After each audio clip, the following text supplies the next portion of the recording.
হি হি হি হি হি হি, কি যে মজা লাগছে আমার। কত কান্নাকাটি করার পর অবশেষে মা আমাকে কেক খাওয়ার জন্য টাকা দিয়েছে। আমি মজা করে কেক খাবো। আহ, কি সুন্দর ঘ্রাণ আসছে না। আহ, আরে এত শখ করে কেনা কেকটা মাটিতে পড়ে গেল। এবার আমি খাবো কি? এই শিকড়ের বাচ্চা শিকড়ের জন্য আমার কেকটা নষ্ট হয়ে গেল। এবার আমি খাবো কি?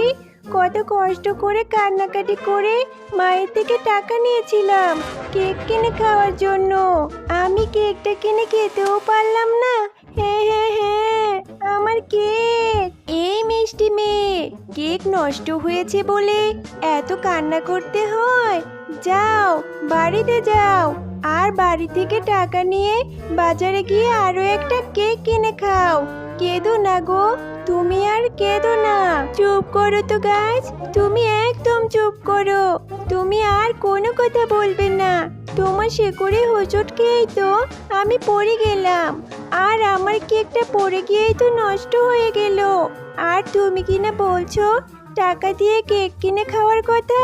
তা কোথায় পাবো কেক কিনে খাওয়ার জন্য টাকা? এই একটা কেক কত কষ্ট করে কিনেছি আমি জানো? আমার মা অন্যের বাড়িতে কাজ করে সেখান থেকে টাকা জমিয়ে আমাকে কিছু টাকা দিয়েছিল। অনেক কান্নাকাটি করেছি দেখে কেক খাওয়ার জন্য। এখন কি মা আমাকে আবার টাকা দেবে কেক খাওয়ার জন্য?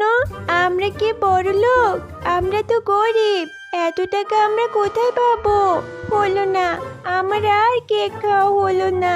এই শিকড়ের বাচ্চা শিকড়ের জন্য আমার কেকটা নষ্টই হয়ে গেল। এখন আমি কে খাবো? আহারে, মেয়েটার কথা শুনে মনে হচ্ছে ওরা অনেক গরিব। আর আমার শিকড়ে হোঁচট খেয়ে পড়ে গিয়েই তো ওর কেকটা নষ্ট হয়ে গেল। এবার আমি তাকে আবার আগের আনন্দ ফিরিয়ে দেব। আর অনেক দিন তো হয়ে গেল আমি কোনো গরিবদের সাহায্য করি না। এবার যখন সুযোগ এসেছে আমি তাকে সাহায্য করব। শোনো মেয়ে, আমার জন্য তোমার কেকটা নষ্ট হয়েছে তো, তবে এর প্রতিকার আমি করব। এই যে আমার কাছে যে একটা ফুল দেখতে পাচ্ছ, তুমি তোমার সাথে করে এই ফুলটা নিয়ে যাও। এতে করে তোমার সব সমস্যা সমাধান হয়ে যাবে। এটা তুমি বাড়িতে নিয়ে বাড়ির আঙিনায় রোপণ করে দিবে। এরপর দেখবে তোমার মনের আশা পূরণ হয়ে গেছে, আর তোমাদের সব সমস্যার সমাধানও হয়ে গেছে। ঠিক আছে গাছ, তুমি যখন এত করে বলছো, তবে আমি তোমার কাছ থেকে এই ফুলটি পেড়ে নিয়ে যাব, আর তোমার কথা মতো রোপণও করে দিব। জিয়া, আঙিনার মাঝে অযথা মাটি করছিস কেন? আর তোর পাশে ওইটা কিসের ফুল? ফুলটা থেকে কেমন যেন ঝাঁঝালো গন্ধ বের হচ্ছে। কোথা থেকে এই ফুল নিয়ে আসলি রে জিয়া? ও মা, তোমাকে তো আমি বলতেই ভুলে গেছি এই ফুলের কথা। এরপর জিয়া তার মাকে সমস্ত ঘটনা খুলে বলল। তোর মাথা ঠিক আছে রে জিয়া? কি ধরনের সব অদ্ভুত কথা বলছিস? গাছ কি আবার কখনো কথা বলতে পারে? শোন, এইসব দিনের বেলা স্বপ্ন না দেখে ঘরে গিয়ে পড়তে বস। আমি পুকুর থেকে পানি আনতে গেলাম, গাছ নাকি আবার কথা বলে। মেয়েটার মাথা একেবারে শেষ হয়ে গিয়েছে। এরপর জিয়া গাছের কথা মতো সেই ফুলটি রোপণ করে দেয়। কাল যে জায়গায় আমি ফুলটা রোপণ করেছিলাম সেইখানে কেকের গাছ হয়েছে।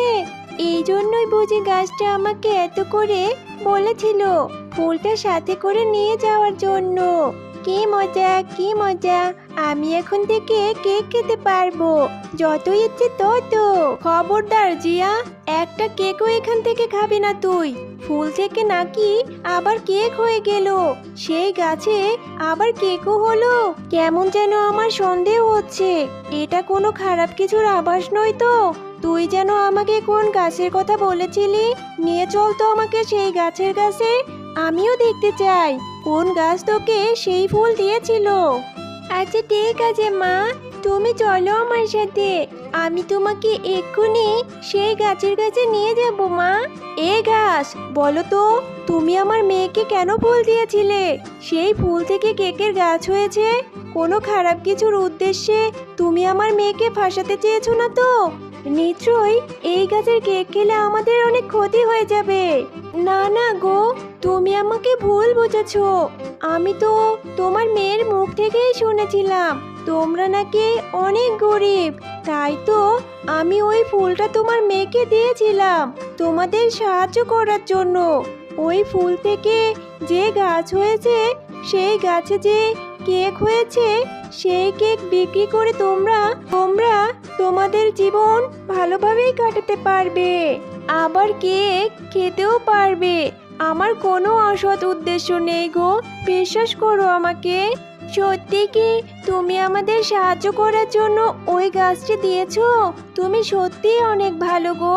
আমি অবশ্যই গাছে ধরা কেক বিক্রি করব, আর আমাদের সংসারের অভাবও দূর করব। তবে হ্যাঁ, ওই গাছে দুইবার কেক ধরবে, একবার দিনের বেলায়, একবার রাতের বেলায়। দিনের কেকগুলো তোমরা খাবে আর বিক্রি করবে, আর রাতের কেকগুলো ভুলেও ছুবে না আর খাবেও না, বুঝেছো? যাও, এবার তোমরা বাড়ি চলে যাও। চল মা, আমরা গাছ থেকে তাড়াতাড়ি কেকগুলো পেড়ে নেই। এই কেকগুলো নিয়ে তো আবার বাজারেও যেতে হবে। কেকগুলো দেখে বেশ সুস্বাদু মনে হচ্ছে।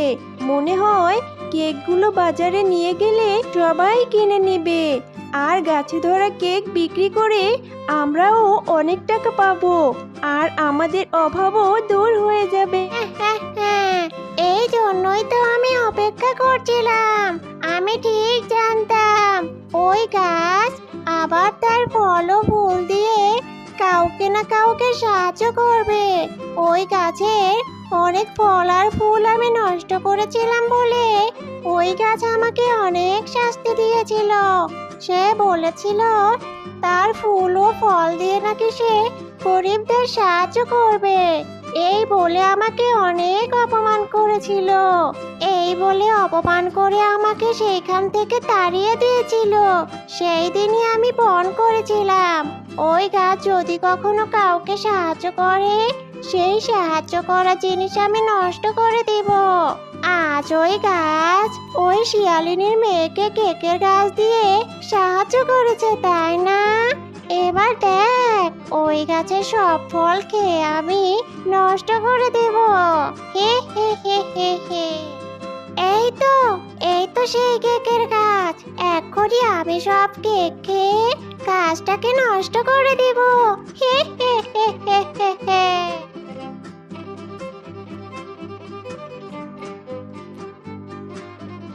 আহ আহ, এ কি হলো আমার? আমার মুখ দিয়ে রক্তবমি কেন বের হচ্ছে? আমার ভেতরটা জ্বলে গেল গো। গেল গেল, কাছে ধরা কেক খেয়ে আমার এ কি হলো? কেউ আমাকে বাঁচাও। গেল গেল রে, আমার ভেতরটা জ্বলে পড়ে ছাই হয়ে গেল। বাঁচাও, বাঁচাও আমাকে। আমি আগে থেকেই জানতাম আমি যদি কাউকে সাহায্য করি তাহলে তুই ওই সাহায্য করা জিনিস নষ্ট করে দিবি। তাই তো আমি বুদ্ধি করে সেই গাছের রাতের কেকগুলো বিষাক্ত করে দিয়েছি। ঠিক হয়েছে, এবার উচিত শিক্ষা হয়েছে তোর। হে হে হে হে হে। কেকগুলো খেতে সত্যি অনেক মজা মা, আর কেকগুলো রোজ বাজারে অনেক ভালো দামে বিক্রিও হচ্ছে। হ্যাঁ রে মা, অবশেষে আমাদের দুঃখের দিন শেষ হলো।